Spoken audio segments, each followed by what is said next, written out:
जय हिंद साथियों, मैं अंकित कुमार यादव आप सभी का स्वागत करता हूं सृष्टि ज्ञान केंद्र में, जहां हम पढ़ रहे हैं कक्षा 12वीं की पॉलिटिकल साइंस और जिसमें चल रहा है अध्याय 4 जिसका नाम है भारत के विदेश संबंध। अभी तक आपने समझ लिया है कि एक देश को अंतरराष्ट्रीय संबंध क्यों बनाने पड़ते हैं। आपने ये भी समझ लिया कि भारत जिस समय आजाद हुआ वो समय कौन सा था और वैश्विक परिस्थितियां किस प्रकार की थी। आप इससे बखूबी वाकिफ हो चुके हैं, मुझे बताने की कोई जरूरत नहीं है। आप ये भी जानते हैं कि भारत ने उस परिस्थिति से निपटने के लिए दुनिया से एक अलग रास्ता अपनाया और उस रास्ते का नाम क्या रखा गया था? गुटनिरपेक्ष आंदोलन। आपने इसको भी बखूबी जान लिया है, समझ लिया है कि गुटनिरपेक्ष आंदोलन क्या है और गुटनिरपेक्ष आंदोलन ने भारत की विदेश नीति को किस प्रकार से प्रभावित किया है, इस बात को भी आपने बखूबी समझ लिया है। अब हम चल रहे हैं समझने भारत के पड़ोसियों से भारत के संबंधों को। देखिए, आप बखूबी जानते हैं कि हमारे दो सबसे महत्वपूर्ण पड़ोसी देश थे। मैंने आपको पहले ही बता दिया है, सब कुछ बदला जा सकता है लेकिन पड़ोसी बदले नहीं जा सकते।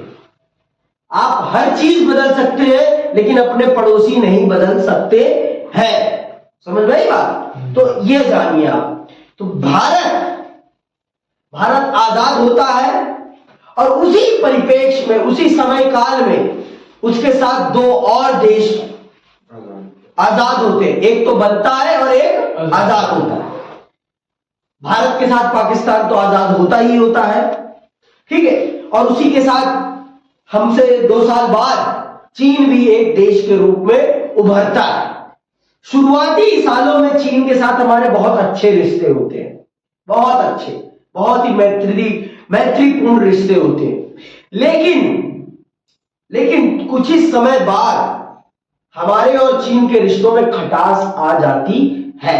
क्यों आती है, कैसे आती है, यही हम चल रहे हैं आज की क्लास में समझने।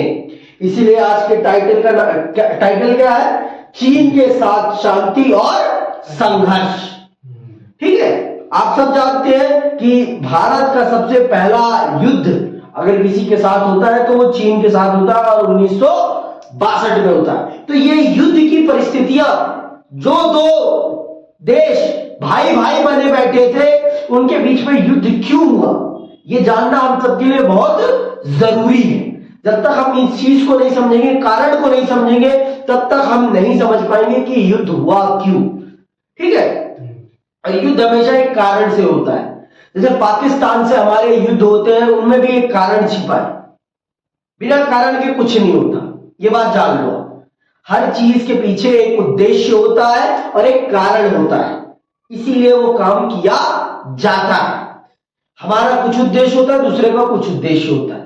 चीन का हमेशा उद्देश्य अलग रहा है, हमारा उद्देश्य अलग रहा है।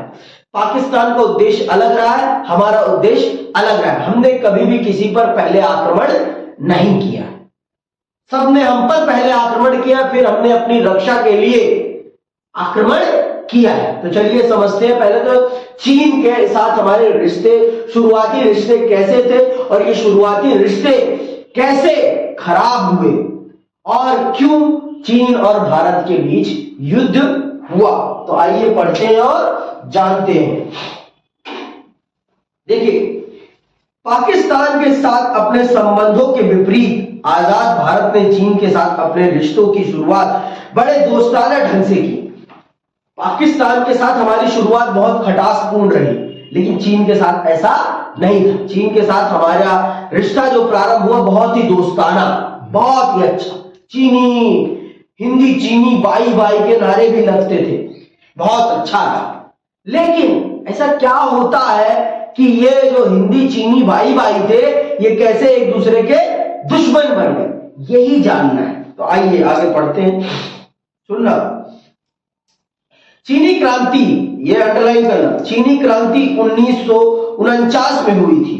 इस क्रांति के बाद भारत चीन की कम्युनिस्ट सरकार को मान्यता देने वाले पहले देशों में एक था। सबसे पहले चीन को एक देश के रूप में मान्यता किसी ने दी? तो किसने दी? भारत ने दी। और चीन में कौन सी सरकार थी? कम्युनिस्ट पार्टी की सरकार। तो भारत ने ही चीन को एक देश के रूप में सबसे पहले मान्यता प्रदान की। ठीक, आगे सुनिए। पश्चिमी प्रभुत्व के चंगुल से निकलने वाले इस देश को लेकर नेहरू के हृदय में गहरे भाव थे और उन्होंने अंतर्राष्ट्रीय फलक पर इस सरकार की मदद की। नेहरू के कुछ सहयोगियों मसलन सरदार वल्लभ भाई पटेल को आशंका थी कि आगामी दिनों में चीन भारत पर चढ़ाई कर सकता है, लेकिन नेहरू सोच रहे थे कि भारत पर चीन के आक्रमण की संभावना दूर दूर तक नहीं है। बहुत दिनों से भारत की चीन से लगती सीमा पर सेना के बजाय अर्धसैनिक बल रखवाली कर रहे थे। सरदार पटेल जी को चीन की नीयत पर हमेशा ही शक था, लेकिन नेहरू जी ऐसा नहीं सोचते थे। नेहरू जी का मानना था कि अभी नया नया बना है, दुश्मनी नहीं दोस्ती करते हैं, क्योंकि अभी हमें भी इतनी कैपेबिलिटी नहीं है कि हम सबसे लड़ते फिरे। सबसे लड़ना सही नहीं है। आपकी बात मैं मानता हूं पटेल जी, लेकिन अभी हमारी स्थिति नहीं है कि हम सबसे दुश्मनी मोल लेकर चले।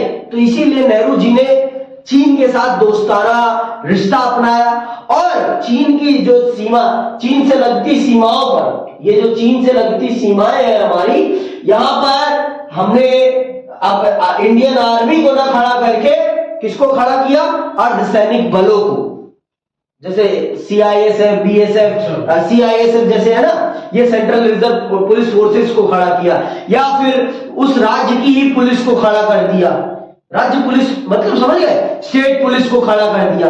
वहां पर हमने स्पेसिफिकली आर्मी को डिप्लॉय नहीं किया, हमने वहां की सुरक्षा वहां के स्टेट पुलिस के हाथों सौंप दी, जिसको लेकर सरदार पटेल जी बहुत ही नाखुश थे।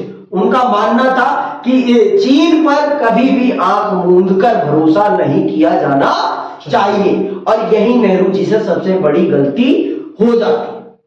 यही नेहरू जी से सबसे बड़ी गलती हो जाती है। चीन के मंसूबे कभी भी भारत के प्रति सही नहीं थे। सरदार पटेल जी इस बात को बखूबी जानते थे, लेकिन नेहरू जी का मानना था कि हम सब पर अगर शक करते रहेंगे तो देश आगे बढ़ नहीं पाएगा, क्योंकि अगर हम अपने ही आस पड़ोस में सबको अपना दुश्मन बना लेंगे तो देश को चला पाना संभव नहीं होगा। इसीलिए सरदार पटेल जी को नेहरू जी की बात को मानना पड़ता है और वहां पर उसी हिसाब से काम करना पड़ता है। ठीक है, तो आप इस बात को समझिए कि भारत और चीन के रिश्ते बहुत अच्छे थे। सरदार पटेल जी सचेत करके गए थे नेहरू जी को कि चीन पर आंख मूंदकर भरोसा मत करना, फिर भी नेहरू जी ने कर लिया, और वही सबसे बड़ी गलती हो गई। आइए समझते हैं आगे। चीन का आक्रमण 1962, चीन ने भारत पर आक्रमण क्यों किया? आइए इस बात को बखूबी समझते हैं। और आप सब जानते हैं कि 1962 में विश्व में क्या चल रहा था, याद है कि नहीं है? 1962 में क्या हो रहा है? शीत युद्ध तो है ही है, और क्या है? क्यूबा मिसाइल संकट, शीत युद्ध का चरम बिंदु है ना। क्यूबा मिसाइल संकट कब हुआ है? 1962 में। तभी चीन की हिम्मत पड़ पाई कि वो भारत पर आक्रमण करे, नहीं तो चीन हिम्मत भी नहीं कर पाता भारत पर आक्रमण करने की। क्यों? क्योंकि दोनों महाशक्तियां इंगेज थी। दोनों महाशक्तियां कहां इंगेज थी? आपस में, जिस कारण से कोई भी महाशक्ति उस समय भारत की मदद करने के लिए तैयार नहीं थी भाई, क्योंकि वो आपस में ही लड़े रहे, तो कहां से वो भारत की मदद कर पाएंगे। पैसिफिक टाइम चुना चीन ने, और तभी चीन ने भारत पर आक्रमण किया, जिससे कि भारत किसी के सामने मदद भी ना मांग पाए, किसी से मदद ना मांग पाए। समझ में आई बात? ये बात याद रखना। इसीलिए चीन ने 1962 में ही उस काम को अंजाम दिया। नहीं तो और कभी घटनाएं और भी पहले हो रही थी, लेकिन तब उसने ये काम नहीं किया। उसने स्पेसिफिकली 1962 को ही चुना। क्यों चुना मैंने आपको बता दिया, क्योंकि उस समय दोनों महाशक्तियां क्यूबा में भिड़ी हुई थी। ठीक, आगे सुनना भी। चीन के साथ भारत के इस दोस्ताना रिश्ते में दो कारणों से खटास आई। अंडरलाइन करना, दो कारण कौन से जिनके कारण चीन और भारत के रिश्ते में खटास आई। चीन ने 1950 में तिब्बत पर कब्जा कर लिया। सुन लिया, चीन ने 1950 में तिब्बत पर कब्जा कर लिया। ये तिब्बत अपने आप में एक स्वतंत्र राष्ट्र था, ये किसी का पार्ट नहीं था, न भारत का और न ही चीन का। पर चीन ने 1950 में तिब्बत पर कब्जा कर लिया, और जब तिब्बत पर कब्जा हो गया तो भारत ने इसका विरोध किया। और जो तिब्बत के धार्मिक रूप से राजा थे दलाई लामा, और भारत से उन्होंने जब शरण मांगी तो भारत ने उन्हें शरण प्रदान कर दी। और यही सबसे बड़ा कारण बनता है भारत और चीन के दोस्ताना रिश्ते में खटास पैदा होने की सबसे बड़ा कारण बनता। आगे सुनिए। इससे भारत और चीन के बीच ऐतिहासिक रूप से जो एक मध्यवर्ती राज्य बना चला आ रहा था वह खत्म हो गया। भारत और चीन के बीच में कभी सीमा विवाद होता ही नहीं अगर तिब्बत बना रहता, क्योंकि तिब्बत वो था, मीडिएटर था भारत और चीन की सीमा के बीच में। और जब चीन ने तिब्बत पर कब्जा कर लिया तो भारत की सीमाएं भी संकट के दृष्टि में आ गई थी, क्योंकि चीन हमेशा से अपनी क्षेत्रीय भूमि को बढ़ाना चाहता है और दुनिया के बड़े से बड़े क्षेत्रफल को अपना बनाना चाहता है। चीन की हमेशा से यही दृष्टि रही है। चीन अरुणाचल प्रदेश को भी अपना बताता है, उत्तराखंड को भी अपना बताता है, हिमाचल को भी अपना बताता है और लद्दाख को तो अपना बताता ही है। आफ्टर दैट जब उसने तिब्बत को अपने अधीन कर लिया तो, और यही सबसे बड़ा कारण बनता है तिब्बत पर कब्जा करना भारत और चीन की दोस्ती में सबसे बड़ा खटास का कारण बनता है, क्योंकि तिब्बत भारत और चीन की सीमा को डिफाइन करता था।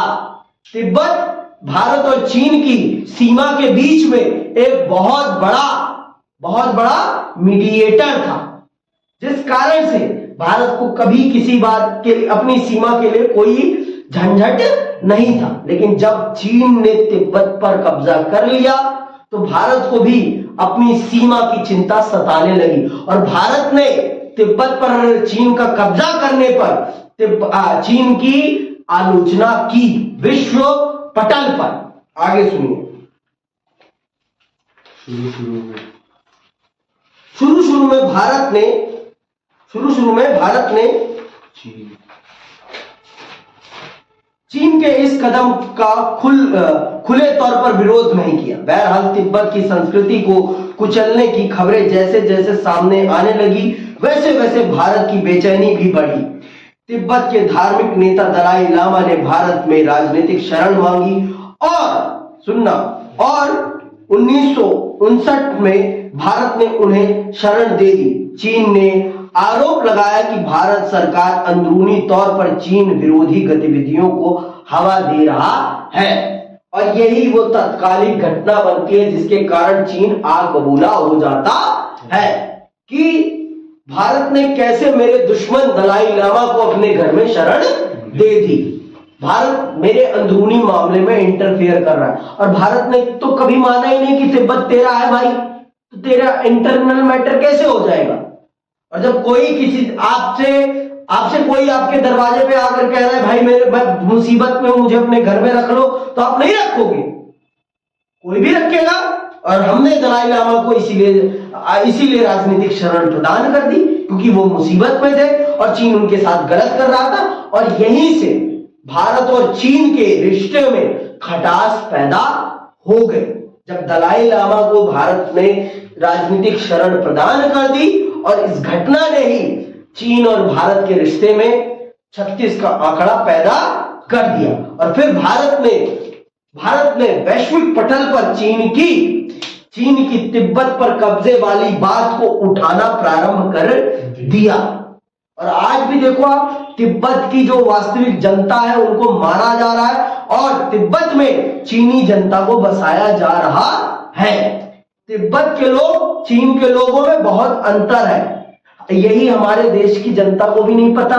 और चीन वहां पर सामान्य लोगों को नहीं बसाता, चीन वहां पर सेना से संबंधित लोगों को ही बसाता है, जिसकी वो लोग कभी भी चीन के विरुद्ध सोचे ही ना, किसी भी हालत में।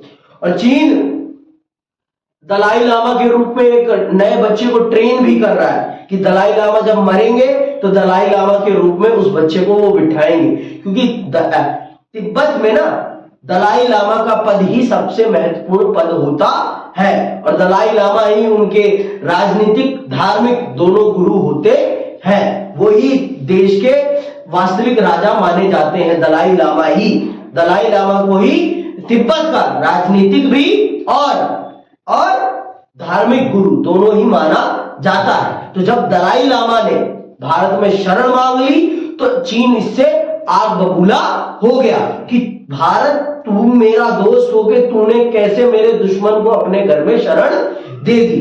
तो भाई तिब्बत भी तो हमारा दोस्त था ना, तिब्बत भी तो हमारा दोस्त है, तो हम तिब्बत को क्यों नहीं देंगे शरण?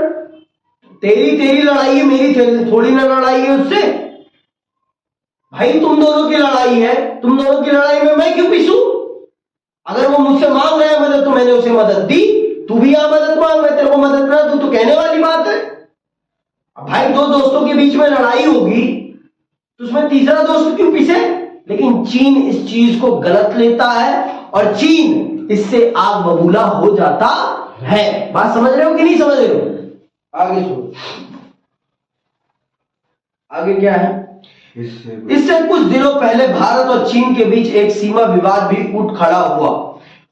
भारत का दावा था कि चीन के साथ सीमा रेखा का मसला अंग्रेजी शासन के समय ही सुलझाया जा चुका है, लेकिन चीन की सरकार का कहना था कि अंग्रेजी शासन के समय का फैसला नहीं माना जा सकता। चीन किसी भी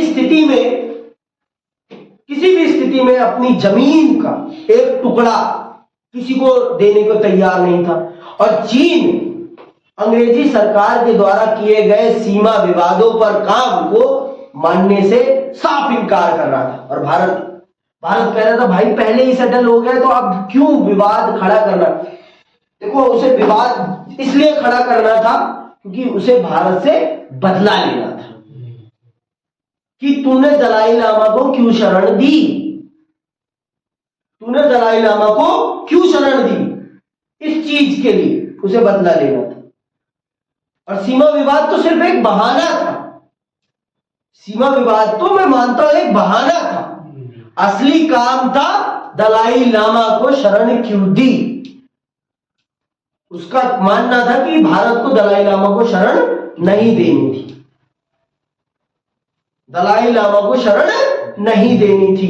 किसका मानना था? चीन का, कि तू मेरा दोस्त होकर तूने दलाई लामा को शरण क्यों दी। और वो ये भी मानता था चीन कि अंग्रेजी सरकार के समय हुए फैसले को हम नहीं मानते। अब भाई क्यों नहीं मानते? जब अंग्रेजी सरकार थी तब तो उनके तलवे चाट रहे थे, तब तो मान रहे थे आप सब बात उनकी, लेकिन जब चली गई और जब सारी संकट समाप्त हो गए तो अब तू बोल रहा है नहीं मान रहे। क्यों नहीं मान रहे भाई? क्यों नहीं मान रहे? तभी बोल देता नहीं मान रहा मैं, तब हम भी देख लेते तेरे को।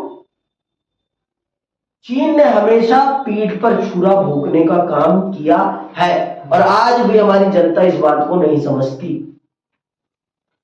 सस्ते के चक्कर में भारतीय जनता चीनी प्रोडक्ट्स का प्रयोग बहुत अच्छे से करती है, बहुत अच्छे से।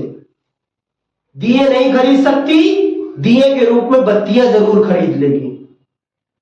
5 रुपए महंगा अफोर्ड नहीं कर सकते, लेकिन हम चीन को फायदा जरूर पहुंचा सकते हैं। समझ में आई बात? मेरे को तो यह समझ में नहीं आता आज तक भारत अपना फोन क्यों नहीं बना पाया। इतने बड़े हमारे देश में मोबाइल इंडस्ट्री है, फिर भी हमारा खुद का कोई ब्रांड ही नहीं है मोबाइल का। कितने बड़ी दुर्भाग्य की बात है। हम सारे के सारे फोन चाइनीज फोन यूज कर रहे हैं। भाई इसमें मेरी भी गलती नहीं, मैं भी यूज कर रहा हूं। और यूज क्यों कर रहा हूं? क्योंकि मेरे देश में अपना कोई ब्रांड ही नहीं है फोन का। कि है कोई? आज तक हमारे देश के बड़े बड़े उद्योगपतियों ने कभी इस विषय में सोचा ही नहीं। पहले था ये बंद हो गए। हाँ, माइक्रोमैक्स था, पता है मुझे, माइक्रोमैक्स खत्म हो गया, समझ रहे। लावा है, पता नहीं लावा चलता ही नहीं है ढंग से, समझ नहीं बात। नोकिया हमारा नहीं है, फिनलैंड का फोन है वो, ठीक है, फिनलैंड का फोन है वो, समझ नहीं बात। तो हमारे देश में अपना खुद का ब्रांड ही नहीं है फोन का। अब समझ में आ रही हो कि अपने देश के ब्रांड का होना क्यों जरूरी है किसी भी चीज में? क्योंकि जब अपने देश का ब्रांड होता है तो वो पैसा जो भी वो कमाता है वो हमारे देश में ही लगता है। समझ में आई बात? अब टाटा हमारे देश का ब्रांड है तो कुछ भी हो, टाटा कितना भी कमाएगा उस पैसे को यही इन्वेस्ट करेगा किसी भी रूप में, तो भारत की ही जनता को रोजगार मिलेगी। रिलायंस कुछ भी हो, कहीं का और नहीं है, भारत का है, तो रिलायंस को प्रमोट करना भारतीयों का काम है, क्योंकि अपना ब्रांड ज्यादा बढ़ना चाहिए। महिंद्रा हो गया, हमें महिंद्रा को ज्यादा, टोयोटा को कम यूज करना चाहिए, महिंद्रा को ज्यादा यूज करना चाहिए, क्योंकि महिंद्रा हमारे देश का ब्रांड है। समझ में आई बात? तो ये सारी चीजें हमें खुद समझनी पड़ेगी, और ये तभी समझ में आएगा जब हम पढ़ेंगे चीजों को, जब हम चीजों को पढ़ेंगे और समझेंगे। तो चीन के विवाद का मुख्य विषय है सीमा विवाद और तिब्बत। सबसे बड़ा विवाद है तिब्बत। क्यों तिब्बत को भारत एक स्वतंत्र राज्य मानता है? चीन का कहना है कि भारत तिब्बत को चीन का पार्ट माने, लेकिन भारत इस बात को कभी नहीं मानता। भारत हमेशा मानता है कि तिब्बत एक स्वतंत्र राज्य है। तिब्बत न चीन का है ना भारत का है, तिब्बत अपने आप में एक स्वतंत्र राज्य राष्ट्र है। समझ में आई बात? तो इस बात से चीन बहुत ज्यादा खफा था, उसके अंदर ये आग जल चुकी थी, और इसी आग के जलने के कारण चीन फिर 1962 में वो घटना कर बैठता है जिसकी हमने कभी सोची नहीं थी। सुनना, मुख्य विवाद चीन से भारत का दावा था कि चीन के साथ सीमा रेखा का मसला अंग्रेजी शासन के समय ही सुलझाया जा चुका है, लेकिन चीन की सरकार का कहना था कि अंग्रेजी शासन के समय का फैसला नहीं माना जा सकता। मुख्य विवाद चीन से लगी लंबी सीमा रेखा के पश्चिमी और पूर्वी छोर के बारे में था। चीन ने भारतीय भूक्षेत्र में पड़ने वाले दो इलाकों, जम्मू कश्मीर के लद्दाख वाले हिस्से के अक्साई चीन और अरुणाचल प्रदेश के अधिकांश हिस्से पर अपना अधिकार जताया। अरुणाचल प्रदेश को उस समय नेफा या उत्तर पूर्वी सीमांत कहा जाता था। 1957 से 1959 के बीच चीन ने अक्साई चीन इलाके पर कब्जा कर लिया और इस इलाके में उसने रणनीतिक बढ़त हासिल करने के लिए एक सड़क बनाई। दोनों देशों के शीर्ष नेताओं के बीच लंबी लंबी चर्चाएं और बातचीत चली, लेकिन इसके बावजूद मतभेद को सुलझाया नहीं जा सका। दोनों देशों की सेनाओं के बीच सीमा पर कई बार झड़प हुई। तो इन दोनों एरिया को लेकर सबसे ज्यादा, इस एरिया को, इसको लेकर और इस एरिया को लेकर भारत और चीन के बीच में सबसे ज्यादा विवाद हुआ। और 1957 से लेकर 1959 के बीच चीन ने इस एरिया के कुछ क्षेत्रों पर कब्जा भी कर लिया। और आज उसे किस नाम से जाना जाता है? अक्साई चीन के नाम से जाना जाता है। देखो, आप ये जान लो, भारत उस समय सैन्य रूप से बहुत कमजोर था, और यह हकीकत है। यह हकीकत है। क्यों? क्योंकि भारत में उस समय बहुत ज्यादा समस्याएं थी, और आप समस्याओं से वाकिफ हो चुके हैं। और भारत एक लोकतांत्रिक राष्ट्र था, और लोकतांत्रिक राष्ट्र होने के नाते भारत को पक्ष विपक्ष दोनों के बीच में संतुलन साध के चलना था। था। भारत अपनी मर्जी से सब कुछ नहीं कर सकता था। भारत सरकार जो मन में आए वो नहीं कर सकती थी देश के विकास के लिए। देश राजशाही या तानाशाही में नहीं चल रहा था। राष्ट्र लोकतांत्रिक रास्ते पर चल रहा था, और लोकतांत्रिक रास्ते पर चलने वाला देश बहुत सारी समस्याओं से जूझता है। नीतियां बनने में समय लगता है क्योंकि उसमें चर्चाएं होती हैं, और जब चर्चा होती है तो उसमें गलतियां निकाली जाती हैं और गलतियों को फिर सही किया जाता है। तो जो नीति तानाशाही में 2 दिन में बन जाती है, उसको लोकतांत्रिक प्रक्रिया में बनने में 2 महीने लग जाते हैं। समझ में आई बात? वहां सिर्फ एक व्यक्ति वेरीफाई कर रहा है और नीति बन गई, और यहां पर आप पूरे संसद में उस चीज को डिस्कस कर रहे हैं। और आपको पहले ही बता दिया मैंने, जब जिस समय भारत आजाद हुआ है 1950 से लेकर 1965 तक का भारत का जो संसद थी, ये जो भारत की इस समय की संसद थी, ये बहुत ही शालीन संसद थी। इसमें हर विषय पर चर्चा होती थी और पक्ष विपक्ष दोनों की बातों को बहुत अच्छे से सुना जाता था। आज जैसी स्थिति नहीं है कि विपक्ष को बाहर ही कर दो संसद से, ऐसी वाली स्थिति नहीं है। सस्पेंड नहीं कर दिया जाता था कि अगर कुछ सवाल पूछ लिया जाए सरकार से तो सरकार के जो अध्यक्ष बैठे हैं वो उन्हें बाहर ही कर दे, ऐसा नहीं होता था। उस समय बहुत ही शालीन तरीके से संसद को चलाया जाता था और पक्ष विपक्ष दोनों के सवालों को बहुत महत्व दिया जाता था। तो भारत एक लोकतांत्रिक राष्ट्र था, और जिस कारण से भारत में नीतियां उतनी तेजी से नहीं बन पा रही थी जितनी तेजी से बननी चाहिए थी। और भारत की आर्थिक समस्याएं चीन से कहीं ज्यादा थी। भारत की आर्थिक समस्याएं चीन से कहीं ज्यादा थी। विभाजन ने हमारी रीढ़ की हड्डी तोड़ दी थी, मैं पहले बता चुका हूं। विभाजन के कारण हमें बहुत बड़ा आर्थिक नुकसान हुआ था, ये बात याद रखना। विभाजन के कारण हमें हमारी सेना को तैयार करने में लगने वाले धन को बांटना पड़ा था। मैंने आपको पहले ही बता दिया, अगर विभाजन नहीं होता तो हमें इस तरफ सेना खड़ी करने की जरूरत ही नहीं पड़ती, इस तरफ सेना खड़े करने की जरूरत ही नहीं पड़ती, फिर हम इसी मोर्चे को तैयार करते अपना।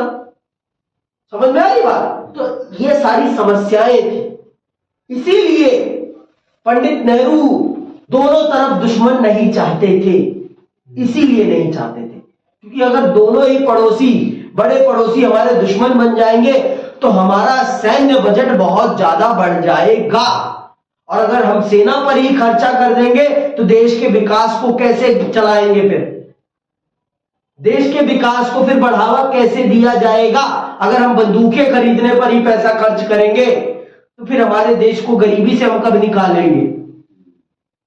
देश को गरीबी से भी तो निकालना था। आपको मैं पहले बता चुका हूं, उस समय हमारी 85% जनसंख्या गरीब थी। पहले ही बता चुका हूं, 85% जनता हमारी गरीबी में जूझ रही थी। समझ रहे हो आप? इस बात को भी समझो आप। तो इन सबको भी तो गरीबी से निकालना था ना, और भूखमरी की चपेट में थे हम। और अगर हम अपने खेत को सही से उर्वरक नहीं करते तो हमें अमेरिका की गुलामी करनी पड़ती, अमेरिका की नीतियों पे चलना पड़ता। तो समस्याएं कम नहीं थी भारत के सामने, बहुत सी समस्याएं थी। इसीलिए नेहरू ने दोनों मोर्चों पे दुश्मन बनाने की नहीं ठानी। आज जो नेता संसद में नेहरू को गाली देने खड़े हो जाते हैं, अगर वो उस समय उस स्थिति में होते ना, पैंट ढीली हो जाती उनकी।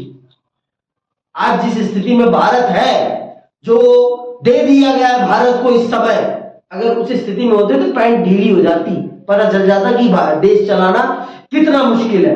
देश चलाया नहीं है, उन्होंने देश बनाया है, ये बात याद रखना। उन्होंने देश चलाया नहीं है, आज के लोग देश को चला रहे हैं, और उन्होंने देश को बनाया है।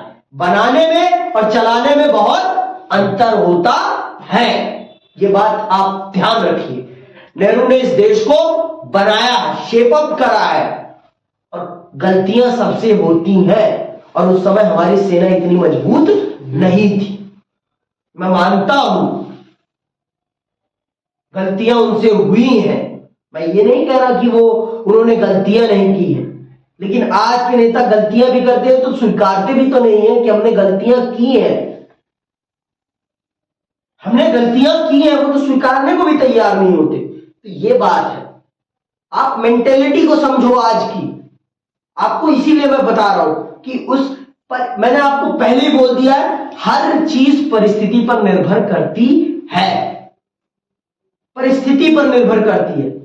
देखो जैसे मैं नॉनवेज नहीं खाता, लेकिन भाई अगर मैं सुदूर एरिया में हूं जहां वेज है ही नहीं, तो अगर मुझे जिंदा रहना है तो मुझे नॉनवेज खाना पड़ेगा ना भाई। जहां जैसी चीज उपलब्ध होगी वहां वैसा ही काम करना पड़ता है। तो देश किस समस्या में था वो भी तो समझो आप।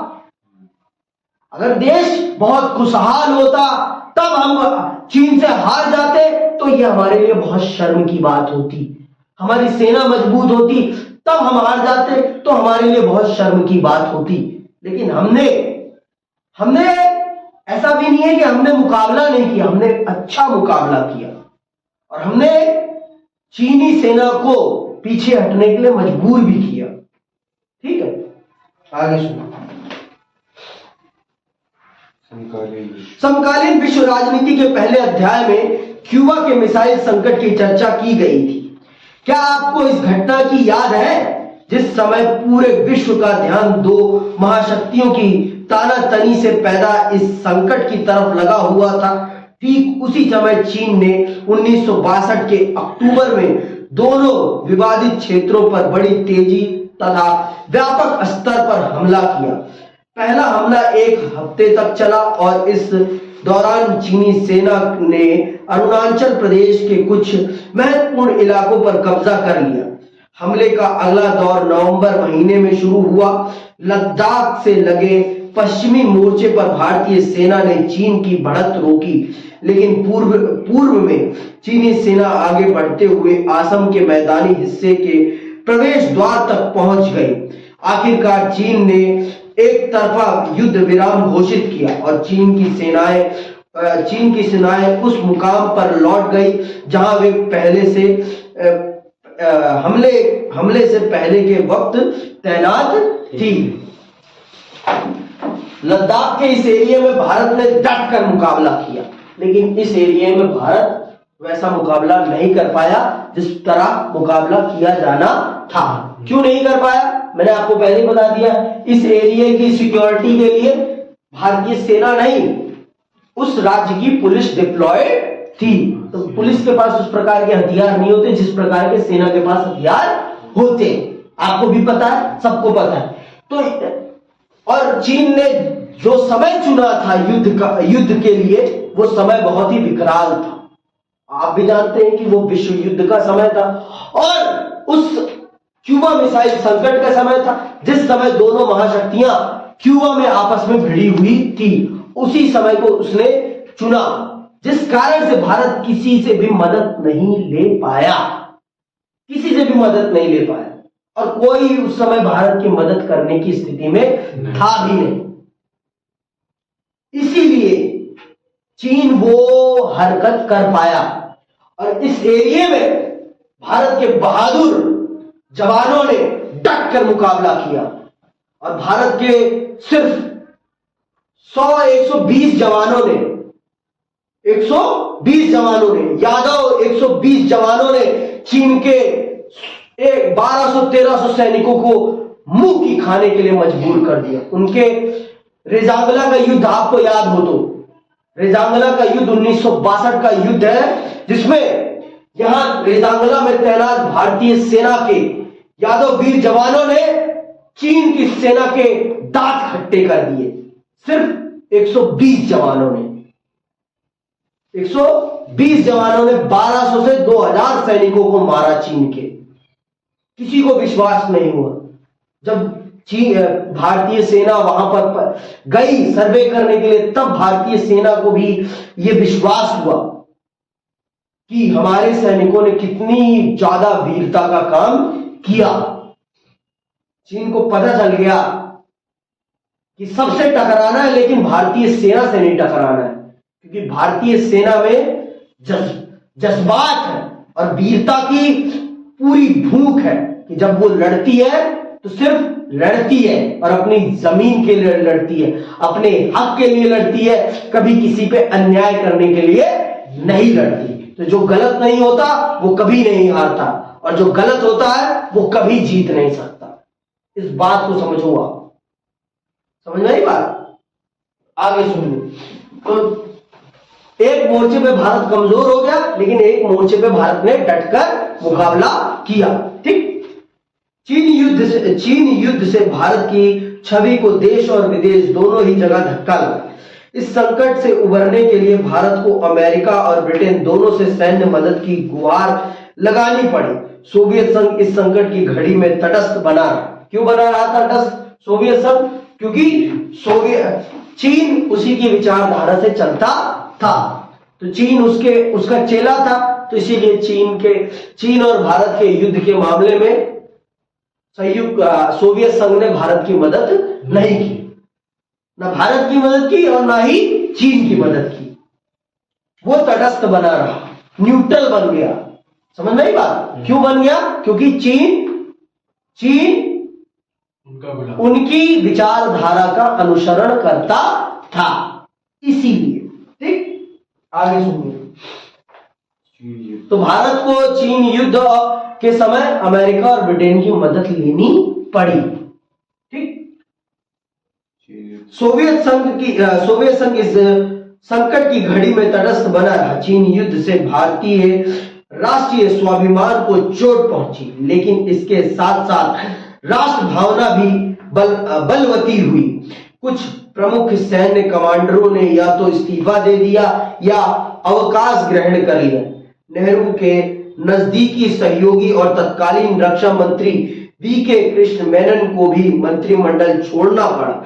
नेहरू की छवि भी थोड़ी धूमिल हुई। चीन के इरादों को समय रहते न भाप सकने और सैन्य तैयारी न कर पाने को लेकर नेहरू की बड़ी आलोचना हुई। पहली बार उनकी सरकार के खिलाफ अविश्वास प्रस्ताव लाया गया और लोकसभा में इस पर बहस हुई।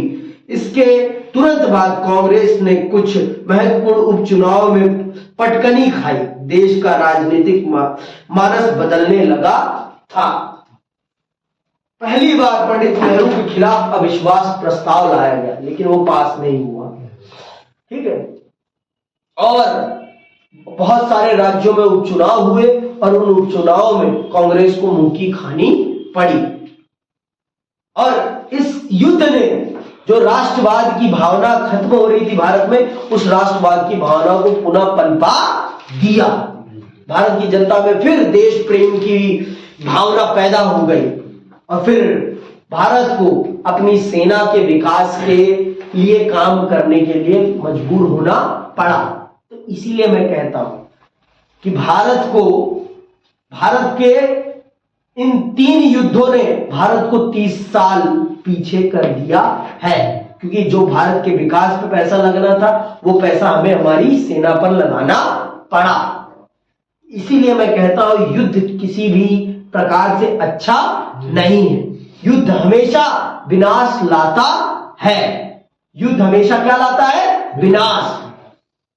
और विनाश लीला देखनी है तो युद्ध करो, नहीं तो युद्ध मत करो, क्योंकि युद्ध हमेशा लोगों को मारता है और युद्ध हमेशा आपकी विकास को बाधित करता है। ये बात जान लो आप।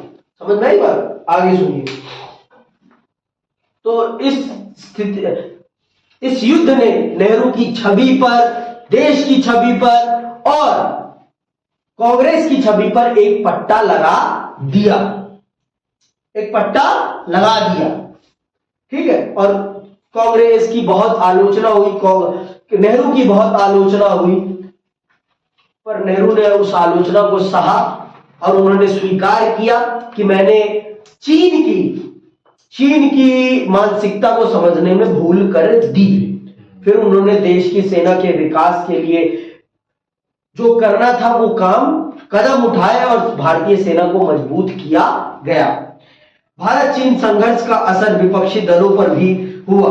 इस युद्ध और चीन सोवियत संघ के बीच बढ़ते मतभेद से भारतीय कम्युनिस्ट पार्टी के अंदर बड़ी उठापटक मची।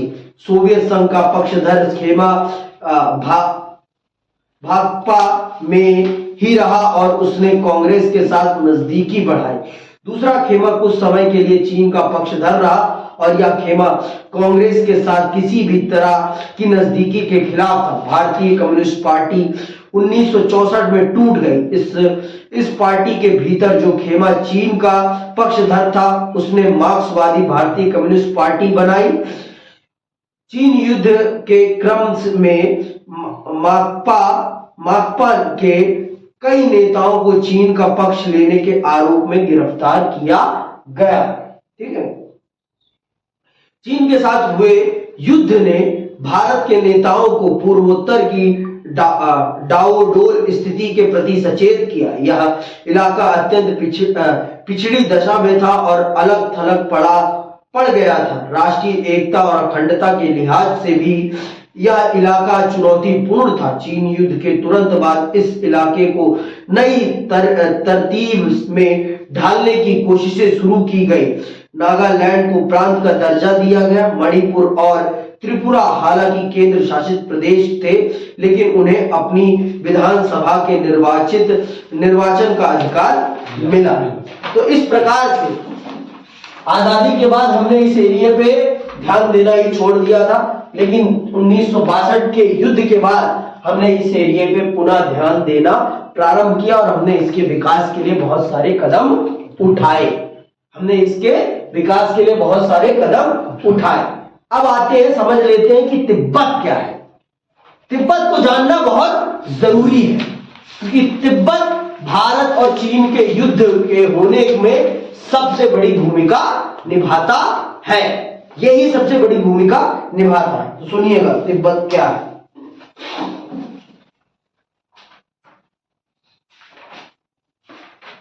तिब्बत सुनना, यह मध्य एशिया का एक मशहूर पठार है। ये एक पठारी एरिया है। ठीक है, ऐतिहासिक रूप से तिब्बत भारत और चीन के बीच विवाद का एक बड़ा मसला रहा है। अतीत के समय पर चीन ने तिब्बत पर अपना प्रशासनिक नियंत्रण जताया और कई दफा तिब्बत आजाद भी हुआ। 1950 में चीन ने तिब्बत पर नियंत्रण कर लिया। तिब्बत के ज्यादातर लोगों ने चीनी कब्जे का विरोध किया। 1954 में जब भारत और चीन के बीच पंचशील समझौते पर हस्ताक्षर हुए तो इसके प्रावधानों में एक बात यह भी शामिल थी कि दोनों देश एक दूसरे के क्षेत्रीय संप्रभुता का सम्मान करेंगे। ये याद रखना, पंचशील समझौता कब हुआ है? पंचशील समझौता कब हुआ है? 1954 में। किसके बीच में? भारत और चीन के बीच में। तो इस समझौते में चीन और भारत ने एक क्लॉज पर साइन किया कि हम दोनों एक दूसरे के अंदरूनी मामले में कभी भी दखल अंदाजी नहीं करेंगे। पर भारत, ये फिर से सुन लो, भारत कभी भी तिब्बत को चीन का पार्ट नहीं मानता था। भारत कभी भी तिब्बत को चीन का पार्ट नहीं मानता था। इसीलिए उसने पंचशील समझौते में उसने पंचशील समझौते के अनुसार, क्योंकि भारत कभी मानता ही नहीं था, लेकिन चीन तिब्बत को हमेशा अपना पार्ट मानता था, इसीलिए उसने भारत पर आरोप लगाया कि आपने पंचशील समझौते का उल्लंघन किया है, आपने मेरे इंटरनल मैटर में इंटरफेयर किया। क्योंकि वो क्या मानता था? तिब्बत को अपना इंटरनल पार्ट, लेकिन भारत कभी भी उसको इंटरनल पार्ट नहीं मानता।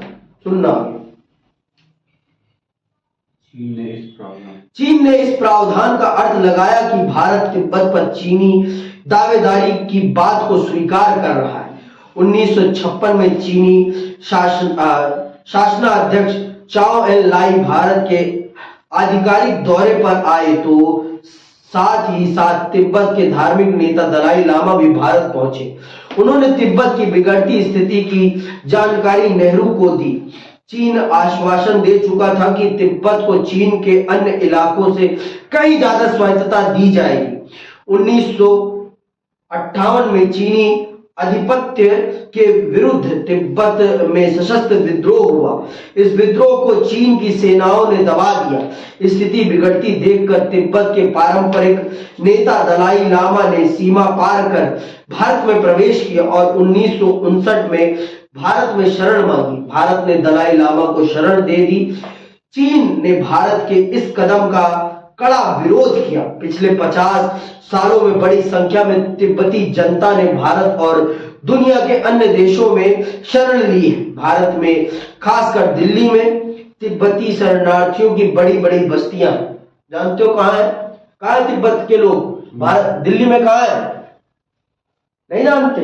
गोल मार्केट में कब दिख गए तिब्बती? मजनू का टीला का नाम सुना है? कभी गए हो? कभी गए हो? गए हो? तो क्या देखा है वहां? सारे नेपाली लोग। नेपाली नहीं है, वो तिब्बती लोग हैं, वो नेपाली नहीं है। उनका भूटान का कोई मंदिर। हाँ, तो वो सब कुछ है। ठीक है, तो भारत में और दिल्ली में स्पेसिफिकली आपके मजनू के टीले में तिब्बती लोगों को बसाया गया। और हिमाचल प्रदेश में धर्मशाला का नाम सुना है? धर्मशाला में तिब्बती लोग बसाए गए हैं और दलाई लामा वहीं रहते हैं। ठीक, ऑस्ट्रेलिया की टीम गई थी मिलने। भारत ने दलाई लामा को यहाँ पढ़ दिया।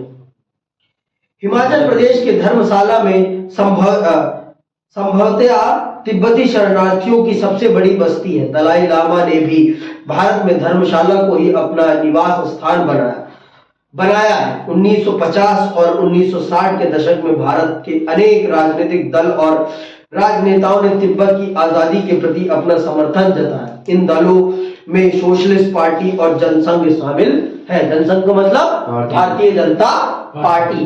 ठीक, चीन ने स्वायत्त तिब्बत क्षेत्र बनाया है और इस इलाके को वह चीन का अभिन्न अंग मानता है।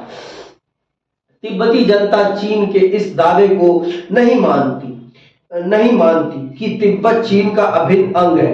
ज्यादा से ज्यादा संख्या में चीनी बाशिंदों को तिब्बत लाकर वहां बसाने की चीन की नीति का तिब्बती जनता ने विरोध किया।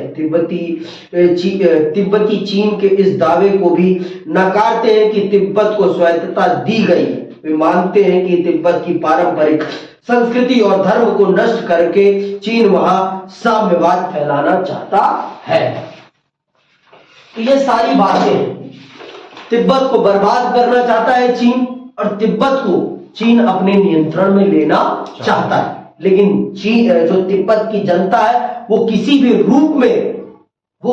रूप में चीन के इस दावे को स्वीकार नहीं करती कि चीन उन्हें ज्यादा आजादी देता है या चीन उन्हें उनके हिसाब से जीने देता है। वो कभी भी इस चीज को नहीं स्वीकार करते। तो यही सबसे बड़ा कारण है भारत और चीन के बीच में युद्ध होने का, कि भारत कभी भी तिब्बत को चीन का अंग नहीं मानता। इसीलिए और भारत तिब्बती लोगों को अपने देश में शरण देता है। इसीलिए और भारत ने तिब्बत के सबसे बड़े नेता दलाई लामा को अपने देश में शरण क्यों दी, इस बात से सबसे ज्यादा किलसा हुआ है चीन। इसीलिए समझ में आ गई बात। तो 1962 के युद्ध होने के पीछे ये सारे कारण हैं, जिनके कारण चीन ने भारत पर आक्रमण किया। तो ये सारी चीजें आपको याद रखनी है। वो मानता है कि भारत ने जो पंचशील समझौता किया, पंचशील समझौते का भारत ने उल्लंघन किया। समझ में आई बात। उसे लगता है कि भारत ने पंचशील समझौते के अंतर्गत तिब्बत को चीन का पार्ट एक्सेप्ट कर लिया है, लेकिन भारत कभी भी तिब्बत को चीन का पार्ट नहीं मानता। समझ में आई बात। ठीक है, तो इसी के साथ ये क्लास यहीं हम समाप्त करते हैं। जय हिंद, जय भारत।